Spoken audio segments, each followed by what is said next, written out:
Hello and good morning. This is Amanda, your art teacher, and it's Saturday at 10:08 a.m. and I'm here in my room and I've been working on my most recent painting of the boats. And where I left off on the last video, I was using a knife where's my knife? It's in the kitchen. I was using a knife to apply the paint in impasto. So impasto means using thick paint, and then you get some texture. And I'm really happy with the texture I got and um, the sort of roughness that I also obtained. But I was happy with the texture and roughness I obtained, but it is not what I am ultimately going for. So I start once the dark lines were dry, I I've been doing some glazing, and I'm gonna tell you what glazing is in a moment. I could have prepared better for this video, but I didn't. I wasn't planning on going live, so this is what we're doing now.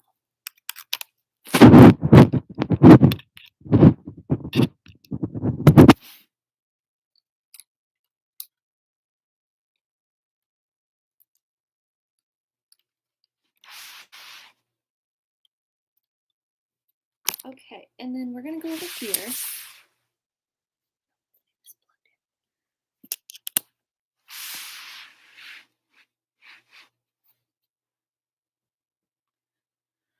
So I would describe glazing as using a sheer paint over not even necessarily established paint. Um, you can do glazing on plain canvas or paper if you're using acrylic. But what's notable about it is that it's diluted or sheer. So let's see, there's an actual definition here. Um, and I will share this with you on my drawing board. Can you see my drawing board?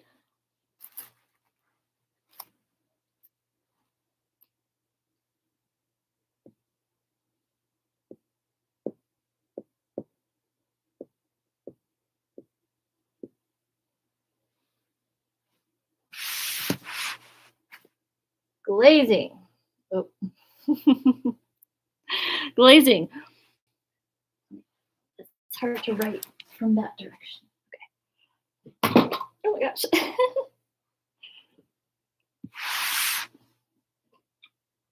plug this back in. This, Google says, glazing is the process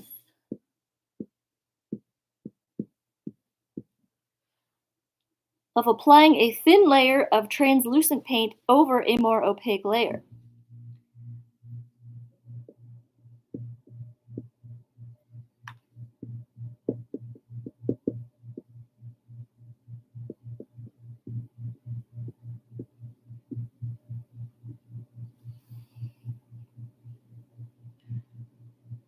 I'm sorry, my handwriting is usually not this bad. Translucent paint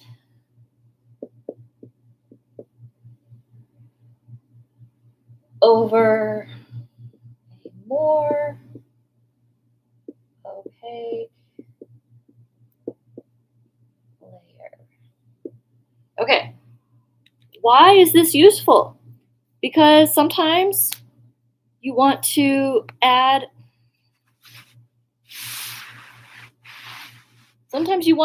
color over what you've already done, like what I'm doing today. You want the underneath to show through. And this is especially useful with oil paint because when you paint with oil, there is a rule that I don't always follow. Um, but it's good to get into good practice to follow it, where you paint fat over lean.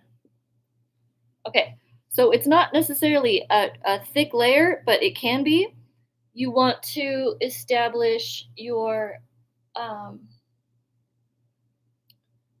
it's good to establish a base layer where it's not as oily. You want the oiliest layer to be on top. So the fat, um, oily, oiliest, oiliest, and thickest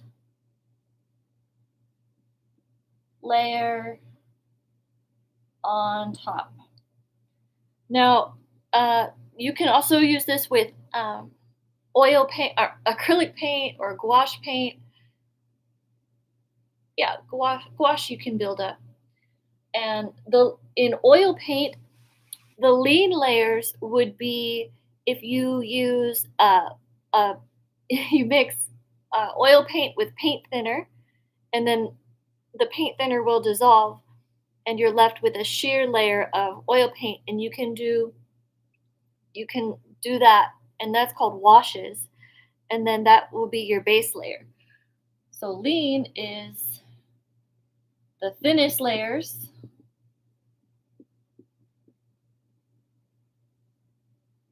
diluted paint,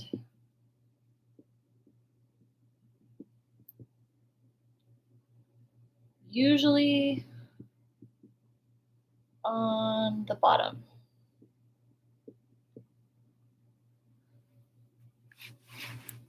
Okay, to review what we've covered so far. The technique of the day is glazing. We are using translucent or sheer diluted paint over a more opaque layer. You want to start with a thin layer, and then you want to let that dry, usually, and then you will go over it and build up your layers. If you do layers, you will do that, and the oiliest, thickest layer will be on top. So, how does this relate to what I'm doing today? I got bit on my foot by a mosquito. We have mosquitoes here in Las Vegas, and I got it, but it is still itching me after like 3 days. Hi, Ashke Yandai. Thank you so much. Oh, I'm glad I came live. You made my day so far. So, what I am doing today, I am using walnut oil with the same paint that I used to make my lines. So it's nice and sheer. Walnut oil and poppy oil, they don't really yellow. See how it's like more clear of an oil? And I will show you my linseed oil. It's pretty yellow. Oh.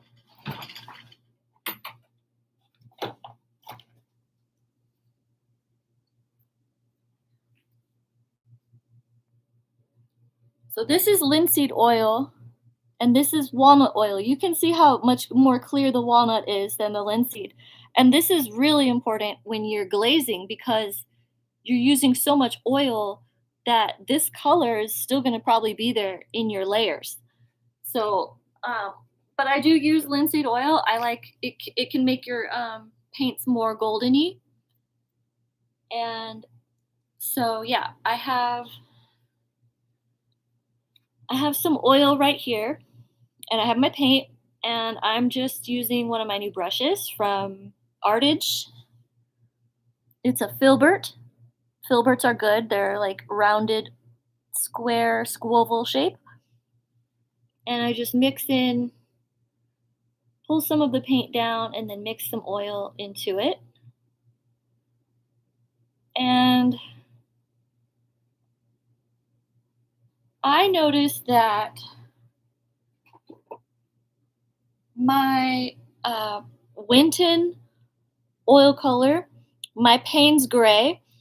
This is already a more translucent paint. Like there are paints where it's like very opaque, which means you can't see through it, like very pigmented paints, but this is not one of them. So it's already kind of sheer, and that is working to my advantage greatly.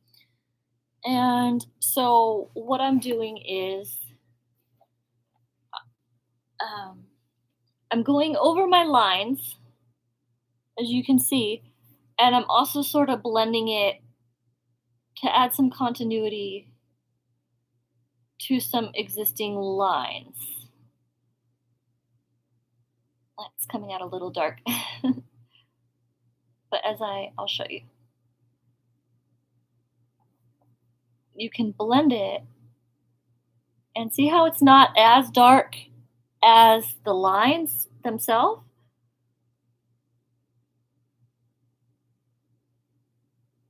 And what is good about this is this is done on an acrylic base.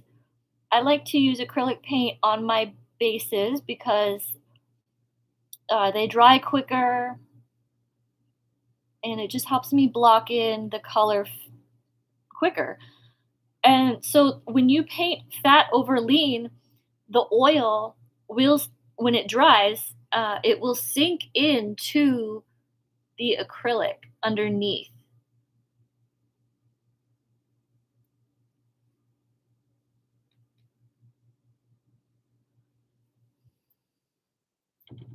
It's a process called sinking in. It's very simple. It's just how it sounds.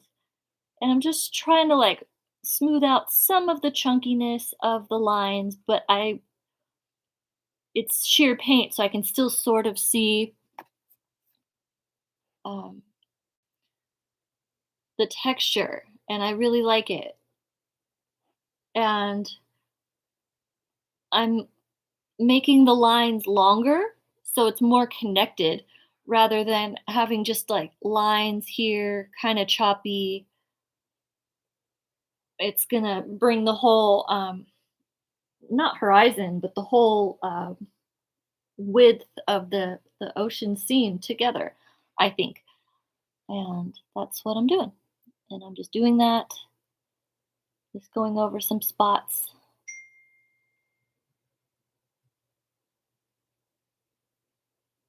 building up some of the existing lines. And it's nice and sheer so I can go over this light area and you can still see through it. And I have a lot of neat tones built up here.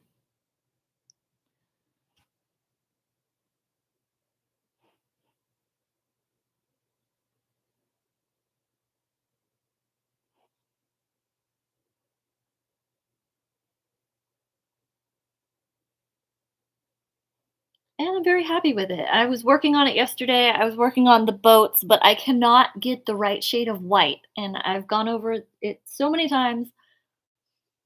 I don't know. I'll figure that out when it dries. It's okay. And I worked on the trees.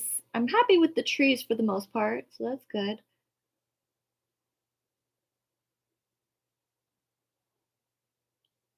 So I can freely use a lot of oil doing this technique because it will sink into the base layer. Sometimes if you use too much oil, you'll get some separation, and that will happen. I'm not using that much oil with this, but I've used a lot of oil before and it kind of separates. And it'll still dry, but it will never fully dry and it'll be kind of tacky. But it's all an experiment. Big wonderful experiment.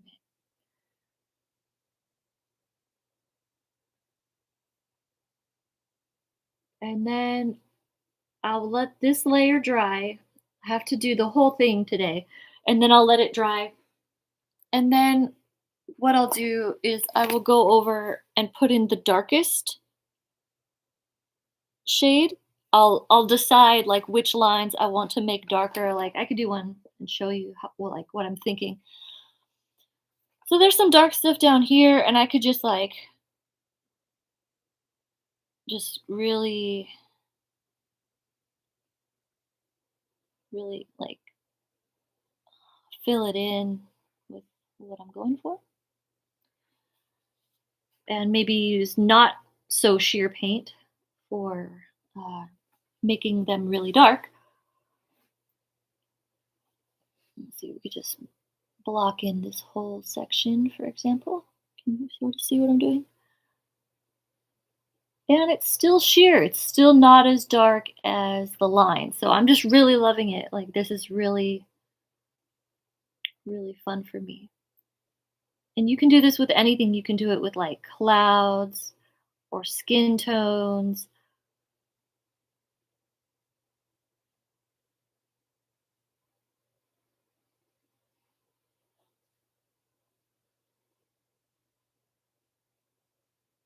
And I do like the impasto, but my natural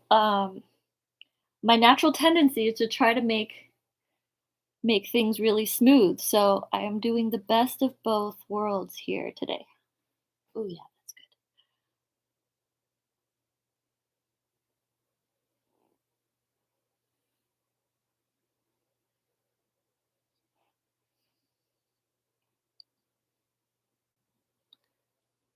And the best part about this is it's oil, so it doesn't dry right away. So if you don't like it or if it's too dark, you can just sort of like remove some of it. And make sure you get it into the canvas. Don't leave any little gaps.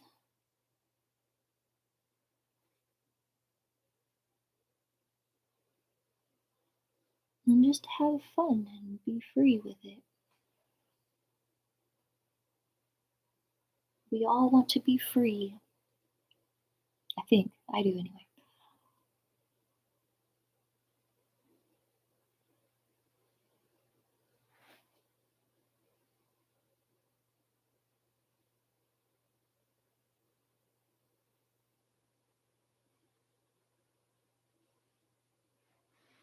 And I generally use bristles like this, like nylon, synthetic, or even like animal hair, very smooth brushes. But I do have some like I think they're called boar's hair brushes, and you can get a lot of texture with these. But I really don't use them that often. I really just like the um, smoothness. It feels good for my soul when to have smoothness.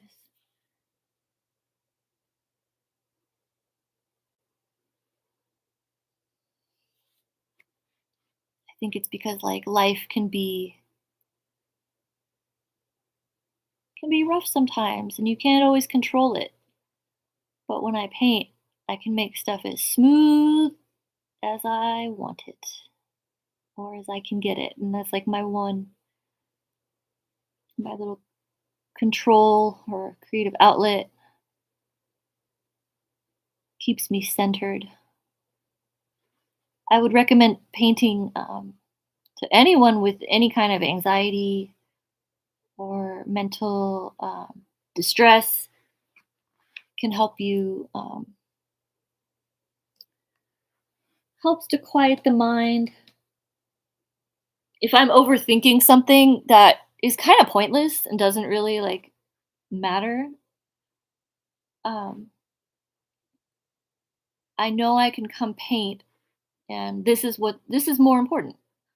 So it's like then you channel your energy and your focus into stuff that like actually matters rather than something stupid out in the world.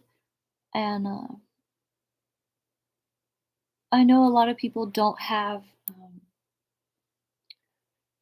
ways of dealing with like life and um, so I just like feel like everyone should have some paints or some art supplies that they can like um, use as a like um, coping, maybe like a healthy coping mechanisms.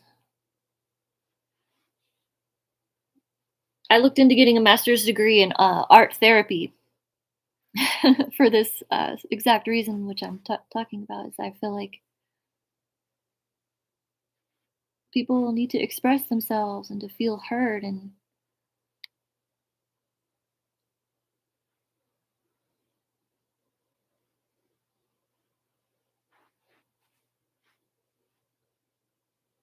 I don't know where I was going with that. Sometimes I just go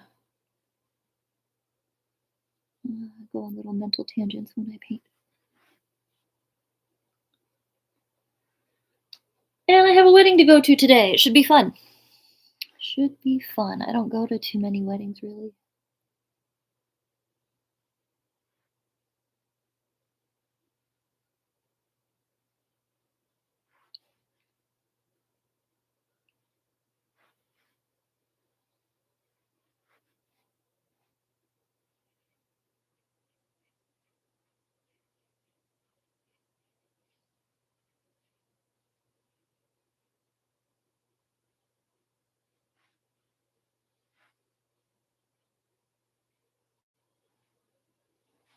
Oh, wait, I was working on something. You can't even see it. Sorry.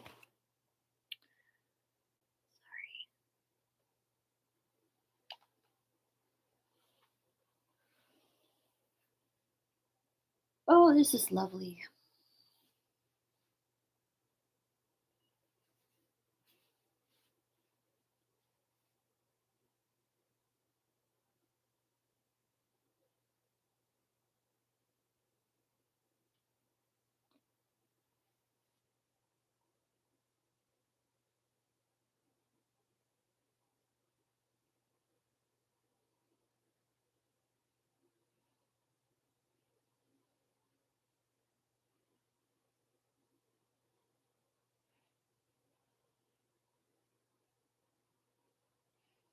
And how cool is this? I like a couple years ago I bought a plant and it came in this vase. Like I love blue stuff, so I was like, "Ooh, look at that."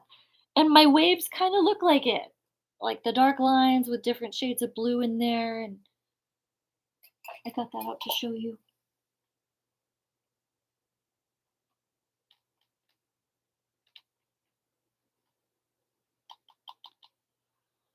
I need to eat some breakfast, but I'm working right now, so I'm not going to.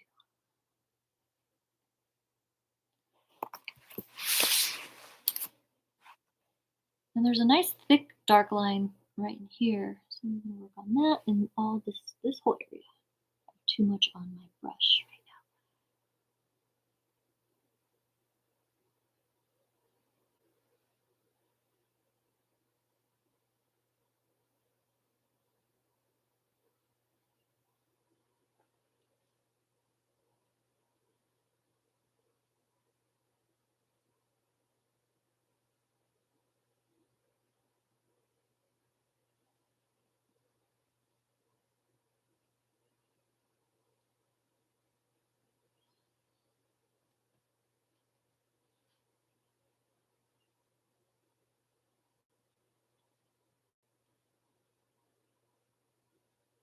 Just sort of seeing what would look cool if I connected it.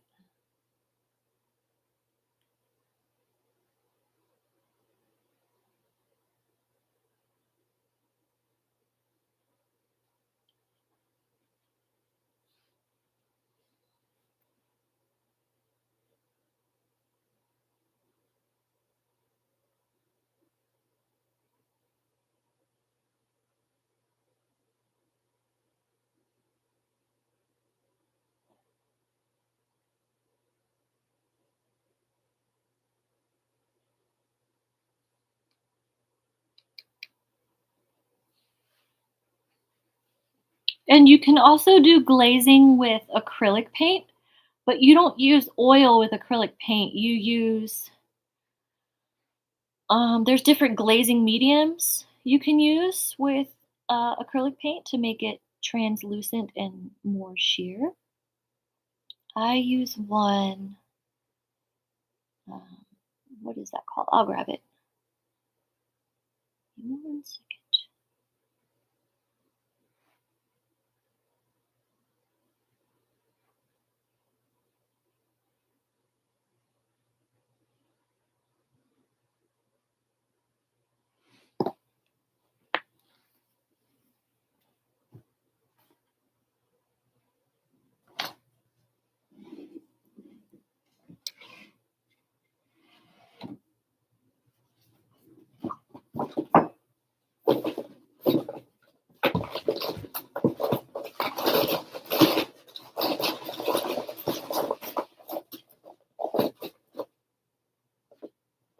Okay, there it is.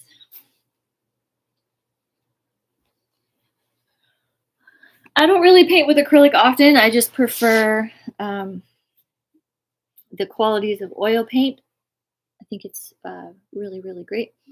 But when I do use acrylic, this is important to buy. This is a slow dry blending medium, and it makes your acrylic paints dry a lot slower, which is good because they dry really fast, especially in the desert. It's like I just can't even use them. And see, it says improves blending and transparency. So this is a good one you can add to your paint to make it more sheer, and then you can do glazing layers. But they do also make specific glazing mediums that you can buy and play with. But I just use this one, and I've also used this with acrylic gouache, which I like acrylic gouache a lot more than just regular acrylic. And so, yeah, I'm just going to get back to this. My goal is to really just keep glazing what I've done.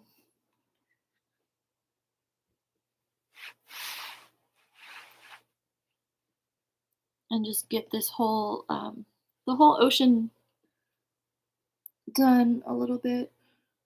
Well, fill in the lines on the whole thing. And then I'll have to take a break and look at it from a few feet away just to eye it up and see um, where I could add more of. Maybe I need to remove some. I don't think I'll need to remove any because I'm pretty happy with it, with what I'm doing. And that's another good thing about using this glazing technique is you can build up slow layers. So you can keep an eye on what you're doing. And it's, I think, like most things, it's better to easier to add more than to take away. Is that what I was going to say? Maybe.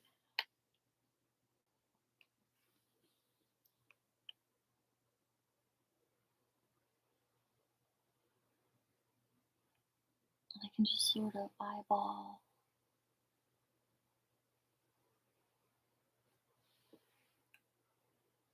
Ooh, I love it. Yes. Good job, Amanda. Good job.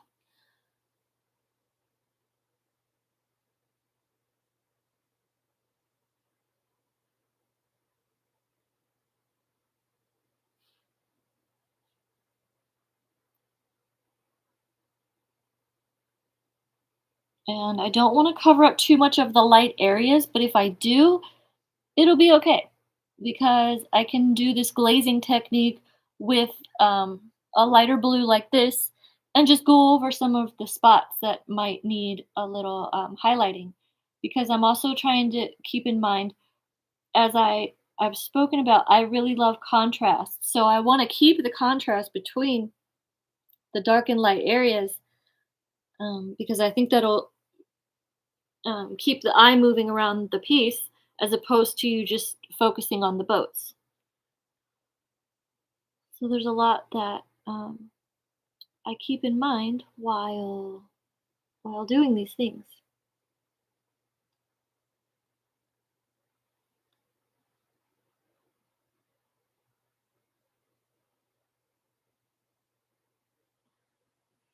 And then towards the horizon line, I'm kind of going over just the whole thing about this far down with just some sheer paint because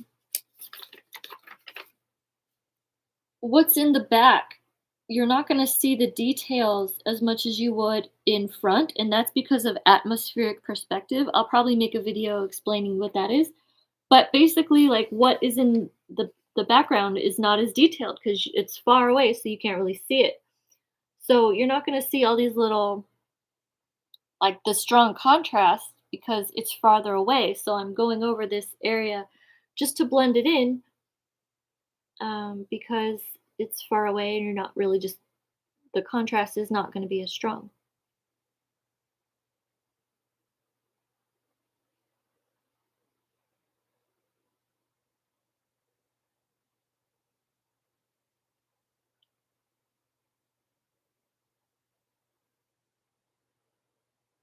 And another benefit of using oil when you paint water is that eventually, if I keep using oily layers, there's not going to be a lot of sinking in where the oil absorbs into the acrylic underneath, and then it will stay shiny, and so it'll look more like water. Whereas the sinking in absorbs a lot of the oil, so I can use oily layers, and the oil will absorb into the underneath, and my paint will be like flat, like you won't there will not be shine to it. So again, these are things you want to consider when you buy mediums or when you're choosing what medium to do what with. What what final result are you going for, you know? If I want a very matte finish, like this, like completely no shine at all, I will not use oil, and I probably won't use any mediums. I will probably just use paint thinner because the paint thinner will evaporate and leave me with um, just pure pigment. So I've done that before. I know these are all fun things you can experiment with. So exciting! It's so cool.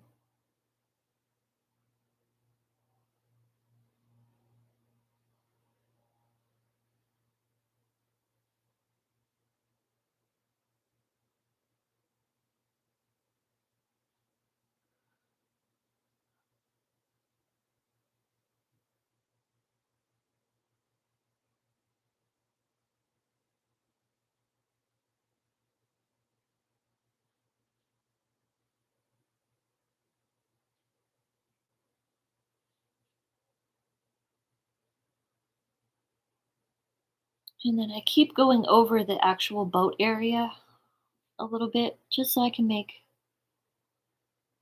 it really smooth.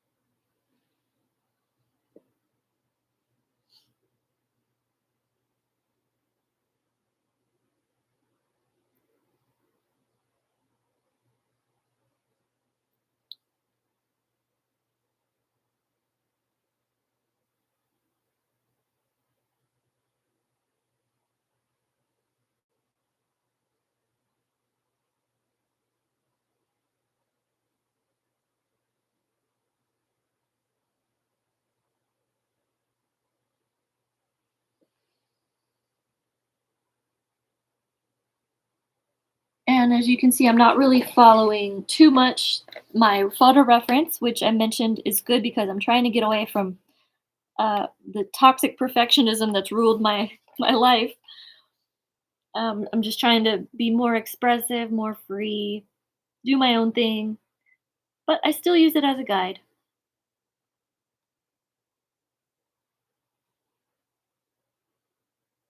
Still working on myself and the energy in which I do most things. Like my projects, like my art paintings, I am a work in progress. Still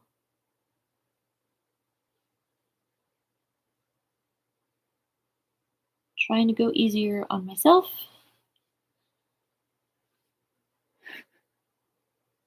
I'm rambling again.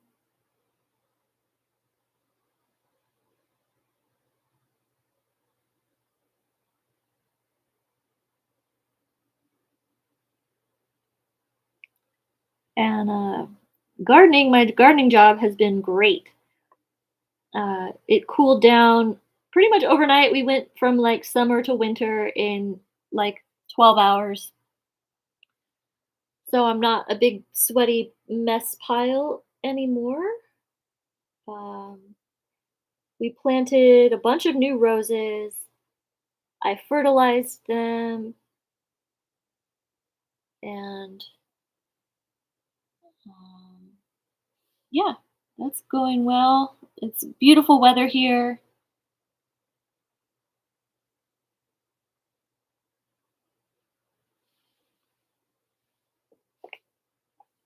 I have no complaints.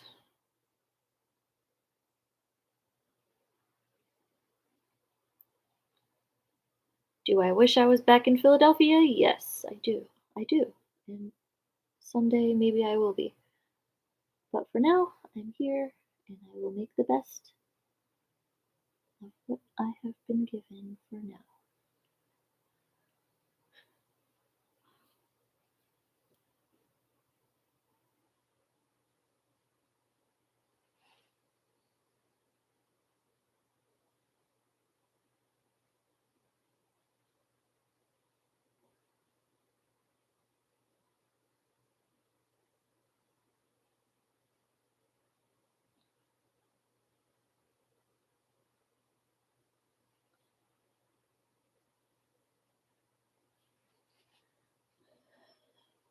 Mm-mm-mm.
Mm-mm-mm. Mm-mm-mm-mm-mm-mm.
I wonder what we're gonna do after the wedding. Hmm, don't know what the plan is.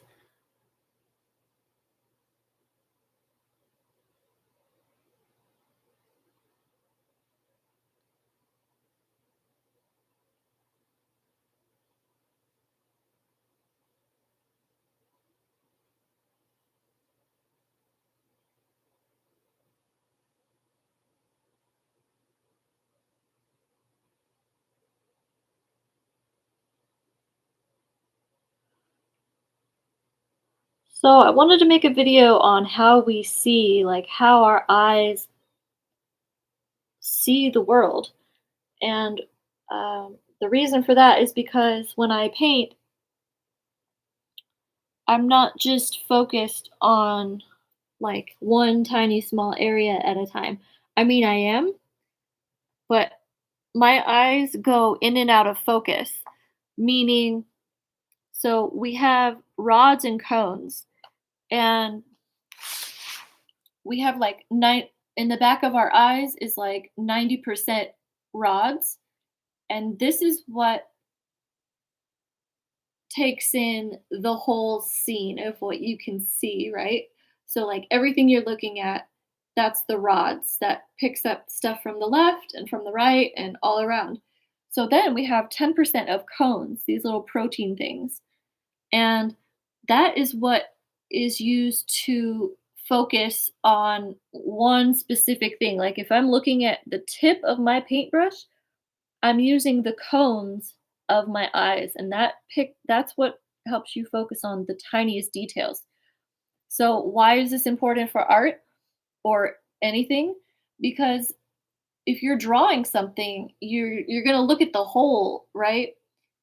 But then if you're drawing like, say you're drawing like this line right here, you're gonna take your thing and you're gonna like keep your eye on one spot and like follow that one spot. You're using your cones when you do that. Now, if you're gonna draw the whole thing, you're gonna look at the whole thing. That's using your rods. And when I paint, I uh, somehow so I will work on one area that I see. So I'm using the cones to focus. So I'll do that, and if I keep my eye right here on my brush stroke, that's using my cones to do detail focus. Okay, but then I let my eyes absorb the whole scene.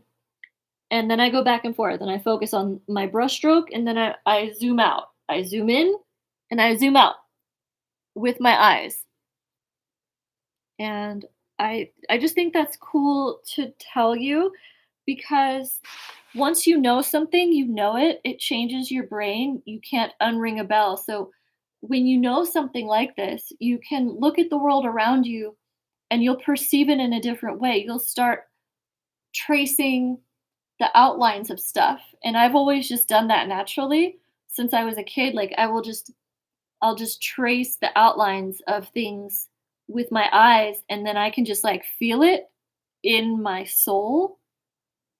And then my brain and my eyes and my hand have always been really super connected. So when I'm looking at something or someone and I'm looking at like their eyelid, for example, or their eyebrow hairs, like I'm looking at them, but I can feel like not like touch feel, but I can feel like how I would draw what I'm seeing. Does that make sense? Is that I don't know. And I d- I think there's some people who just don't know how to focus. Um, and maybe if they knew that you're using your cones to focus and your rods to perceive the whole thing, then it might be easier to control your focus. And yeah, that's just something I think might be helpful. I don't know. I want to make a video about it where I show like a diagram of the eye. It's pretty cool. Pretty cool stuff. So yeah. Um and I saw a video about sharks and why when swimmers are wearing bathing suits with like higher contrast, like say black and white, as opposed to like just one shade of like a blue.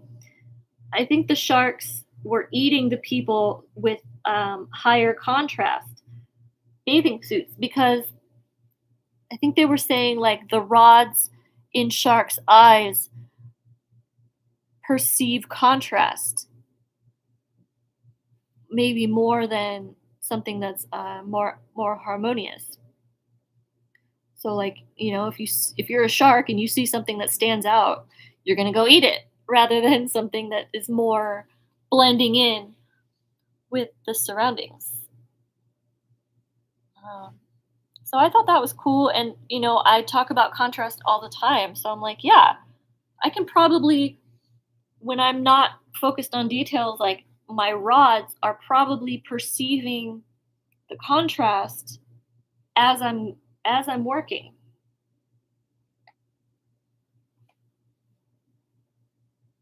It's like some cool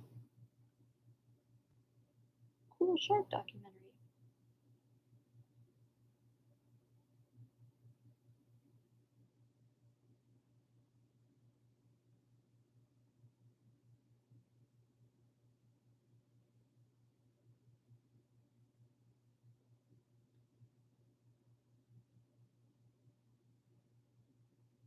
And then yeah, my I just kind of let my brain and my hand take over. I don't really need to be focusing on one detail the whole time.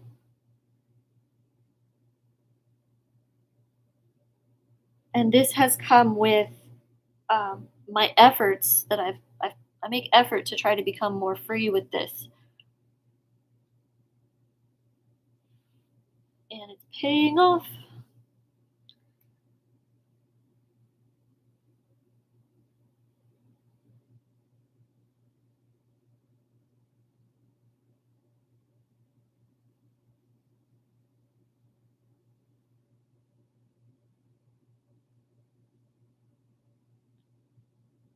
And the more you do it, the better you'll get at it. The more automatic it'll be, and you'll just express.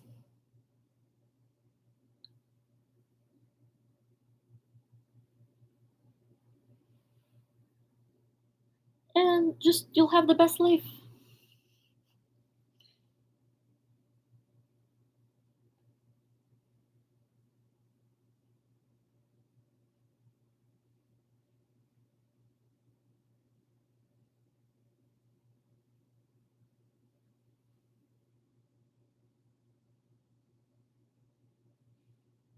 Been on here 47 minutes. That's good.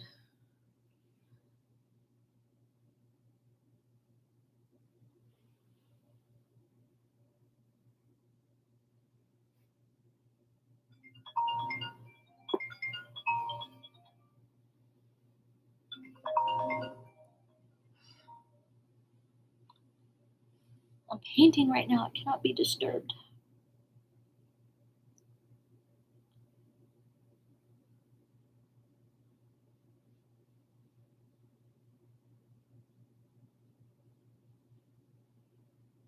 Why is my ringer even on? Usually I keep my phone on silent all the time.